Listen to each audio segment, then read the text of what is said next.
नमस्कार, मैं हूं doctor Neha Gupta, senior infectious diseases physician, Delhi NCR. आज हम आयरन डेफिशिएंसी के बारे में कुछ बात करेंगे।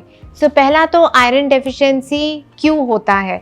ज़्यादातर लोगों में अगर डाइटरी सप्लीमेंट्स ठीक नहीं है तो फिर आयरन डेफिशिएंसी की चांसेस बढ़ जाते हैं।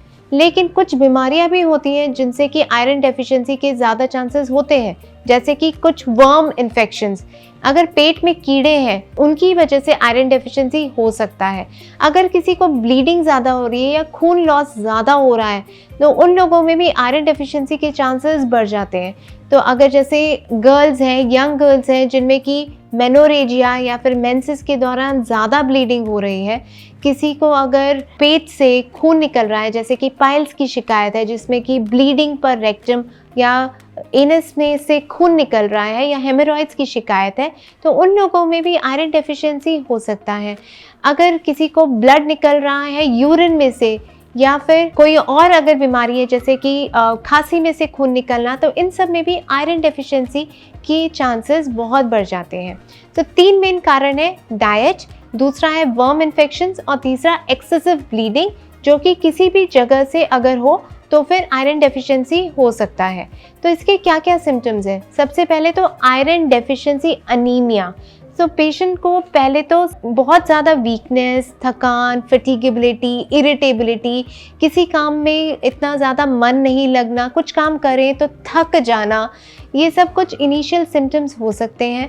इसके अलावा अगर आयरन डेफिशिएंसी अनीमिया, हीमोग्लोबिन बहुत अगर कम हो जाए तो फिर और भी ज़्यादा कॉम्प्लिकेशंस होते हैं जो कि हार्ट से रिलेटेड होते हैं, क्योंकि अनीमिया जो है एक हाइपर डायनेमिक सर्कुलेटरी स्टेट है जिसमें कि हार्ट के ऊपर ज़्यादा लोड पड़ जाता है। तो अगर अनीमिया बहुत ज़्यादा है तो फिर कार्डियक फेलियर या फिर हार्ट फेलियर की भी चांसेस बढ़ जाते हैं। तो इन पेशेंट्स में कई बार अनीमिया के साथ साथ पेरिफेरल ईडिमा, जैसे कि एंकल्स के जगह पे स्वेलिंग हो जाना, वो भी पाया जा सकता है।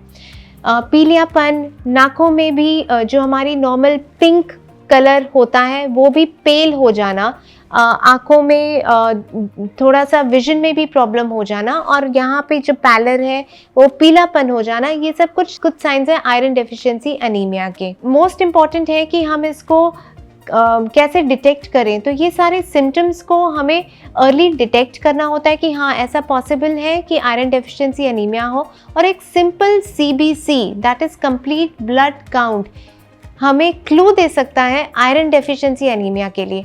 तो अगर CBC कंप्लीट ब्लड काउंट में हीमोग्लोबिन कम है तो फिर हमें MCV, MCH और MCHC, ये 3 पैरामीटर्स होते हैं जो हम देख सकते हैं।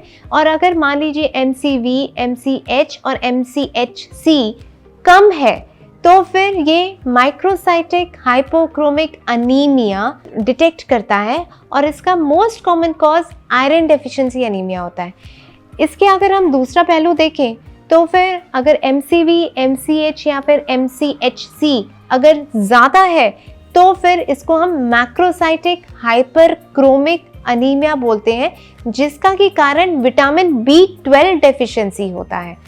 पेरिफेरल स्मीयर भी एक बहुत इम्पॉर्टेंट इन्वेस्टिगेशन है जो कि हमें आयरन डेफिशिएंसी के बारे में बता सकता है। तो tear drop cells, even anaemia होना, माइक्रोसाइटिक हाइपोक्रोमिक पिक्चर अगर RBCs में देख के हम ये बता सकते हैं कि आयरन डेफिशिएंसी के चांसेस है। इसके अलावा CBC में एक RDW करके एक मार्कर होता है, अगर ये बड़ा हुआ है तो दैट इंडिकेट्स कि there is a nutritional deficiency. So either ये विटामिन B12 डेफिशिएंसी भी हो सकता है या फिर आयरन डेफिशिएंसी भी हो सकता है।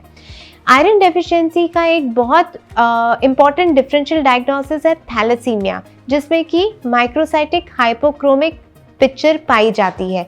और ये हमें बहुत ज़रूरी है डिफ्रेंशिएट करना, क्योंकि दोनों का ट्रीटमेंट काफ़ी अलग है।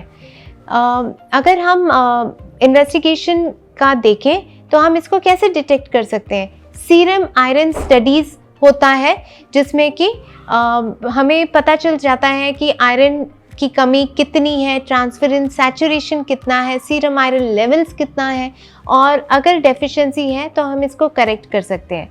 करेक्शन या ट्रीटमेंट काफ़ी इजी है। इसके लिए हमारे पास सप्लीमेंट्स हैं, both IV as well as oral supplements. और जैसा कि वर्म इन्फेक्शंस एक बहुत कॉमन कॉज है आयरन डेफिशिएंसी का, तो इसीलिए डीवर्मिंग के लिए भी टैबलेट्स आती हैं जिनको लेके आयरन डेफिशिएंसी को ठीक किया जा सकता है।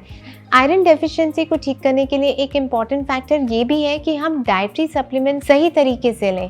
तो इसमें आयरन रिच फूड जैसे कि एप्पल बहुत रिच सोर्स है आयरन का। और अगर आपने देखा होगा अगर एप्पल को हम काटेंगे तो वो ब्राउन हो जाता है, वो इसलिए क्योंकि इसमें आयरन होता है और वो एयर से कांटेक्ट होकर ऑक्सीडाइज हो जाता है और ब्राउन होता है। इसके अलावा डेट्स, जैगरी भी इम्पॉर्टेंट सोर्स है। Green leafy vegetables are very rich source of iron and they should be consumed appropriately। तो ये सब कुछ पॉइंट्स हैं जो कि आयरन डेफिशिएंसी को डिटेक्ट करेंगे, सिम्टम्स, इन्वेस्टिगेशंस एंड ट्रीटमेंट। और इसको करके आई होप हम आयरन डेफिशिएंसी को जल्दी से जल्दी डिटेक्ट कर सकें और ट्रीट कर सकें। Thank you so much.